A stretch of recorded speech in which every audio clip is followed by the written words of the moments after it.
और जो है डबल किया जा सके।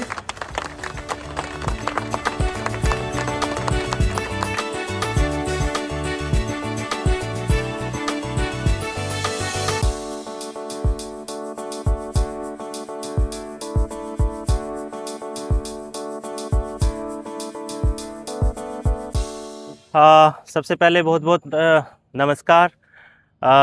आज हमने न्यू स्टेप न्यू लाइफ करके एक प्रोग्राम लॉन्च किया है Lord Rama super speciality hospital की तरफ से, जिसका मेन उद्देश्य है जॉइंट पेन, खासकर नी पेन के लिए जागरूकता अभियान। एक पेशेंट जिसको घुटनों का दर्द है लंबे समय से, कैसे उसको अपने घुटनों के दर्द से बचना चाहिए, भविष्य में और ज़्यादा बढ़ने से कैसे बचें, क्या उसका ट्रीटमेंट है, और एक नई दिशा स्वस्थ शरीर और बिना दर्द के कदमों के साथ। तो ये प्रोग्राम आज रखने का एक अलग रीज़न भी था। लास्ट ईयर हमने रोबोटिक सर्जरी स्टार्ट की थी, जब से हॉस्पिटल 2024 अगस्त से स्टार्ट किया था, तब से हमने 1000 जॉइंट रोबोटिक रिप्लेसमेंट से किए हैं, नॉट मैनुअल से।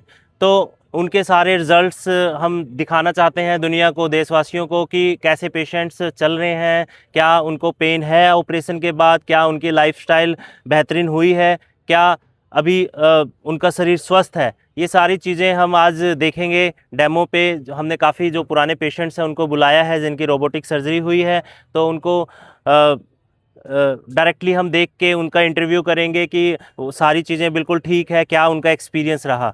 तो आज ये बड़ा महत्वपूर्ण दिन है हमारे हॉस्पिटल के लिए। एक जागरूकता अभियान के जो हमने चालू किया है, ये हर साल हम आगे आने वाले वर्षों में हर साल करेंगे, और लोगों को अवेयर करेंगे कि जॉइंट दर्द को हमें सहना नहीं चाहिए, उनसे बचना चाहिए हमें, और हमें अच्छी चीज़ों का जीवन में अपना कर अपनी जीवन शैली को चेंज करके कैसे हमें आगे बढ़ना चाहिए। डॉक्टर साहब, यदि जिले भर की बात की जाए, कितने सक्सेस है रिपोर्ट, कितने लोगों का अभी तक आपने ऑपरेशन किया? मैंने जब से मैं कैथल में आया हूँ 4 to 5 ईयर से मैंने 8000 टोटल नी रिप्लेसमेंट किए हैं, जिसमें से 1000 मैंने रोबोटिक नी रिप्लेसमेंट स्टार्ट किया। बिकॉज़ ये एक आधुनिक तकनीक है, पहले ज़माने में नहीं होते थे।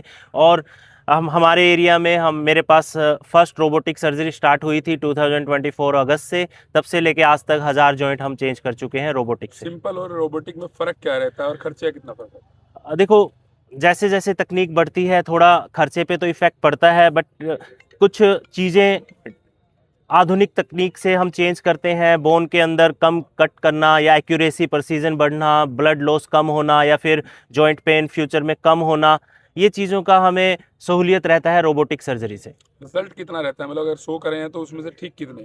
देखो, रिजल्ट 99.9% बोलूँगा, और वो जो नहीं भी है रोबोटिक का, जो नहीं भी है सिंपल भी सेम रहता है, बट रिजल्ट डिपेंड करता है पोस्ट ऑपरेटिव पेन के ऊपर या फिर पोस्ट ऑपरेटिव रिकवरी के ऊपर। हमने देखा है इसमें रिकवरी जल्दी होती है, कम ब्लड लॉस हो रहा है पेशेंट के ऊपर, कम इफेक्ट आता है, बैड इफेक्ट आता है, जल्दी रिकवरी होती है। वो विद इन 1 मंथ पेशेंट बिल्कुल सक्सेसफुली अच्छे से चलने फिरने लग जाते हैं विदाउट एनी पेन के। तो वैसे तो दोनों ही सर्जरी बड़ी अच्छी है, काफ़ी लंबे समय से मैनुअल सर्जरी भी होती आ रही है, बट समय के साथ साथ अपने आप को अपग्रेड करना और कुछ नए ट्रीटमेंट को अपने इलाज के अंदर इंक्लूड करके और बेहतरीन इलाज देना, ये हमारा मुख्य रूप से लक्ष्य है। तो जैसे जैसे मेडिकल टेक्नोलॉजी प्रगति करती रहेगी, हम वैसे वैसे अपनी प्रगति करते रहेंगे। हम कैथल शहर में रोबोटिक सर्जरी स्टार्ट की है हमने, और इतने सारे जॉइंट्स चेंज करके जो आज लाइव डेमो किया है हमने, वो एक देखने लायक चीज़ होगी जनरल लोगों के लिए। टोटल नी सर्जरी का एक्सपीरियंस कितना? मेरा total knee replacement surgery 8000 plus experience है, और इसके अपार्ट हिप रिप्लेसमेंट अलग और शोल्डर रिप्लेसमेंट अलग, ये काफ़ी चीज़ें हमारी सर्जरीज में इंक्लूड है।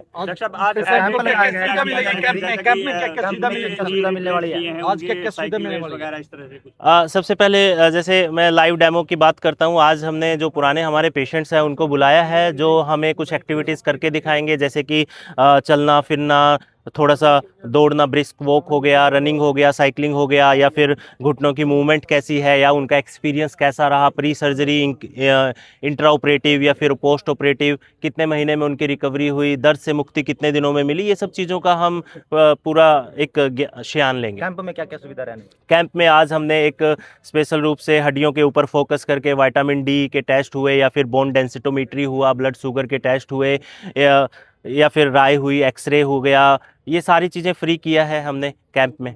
कैथल वासियों को क्या कहना चाहोगे? अंत में मैं यही कहूँगा कि हमें दर्द को सहना नहीं चाहिए, उसे छुटकारा पाना चाहिए और छुटकारा पाने के लिए हमें सही दिशा में अपने इलाज को बढ़ाना चाहिए। अब समय पे हमें डॉक्टर की सलाह लेनी चाहिए और खान पान हमें अच्छा रखना चाहिए। और सबसे महत्वपूर्ण चीज़ है जोड़ों के दर्द से बचने के लिए, खासकर घुटनों के दर्द से, वो है व्यायाम, फिजियोथेरेपी, एक्सरसाइजेज। खुद को, हमारे शरीर को यदि हम 15-20 मिनट का डेली समय देते हैं तो इन चीज़ों को हम टाल सकते हैं लंबे समय तक।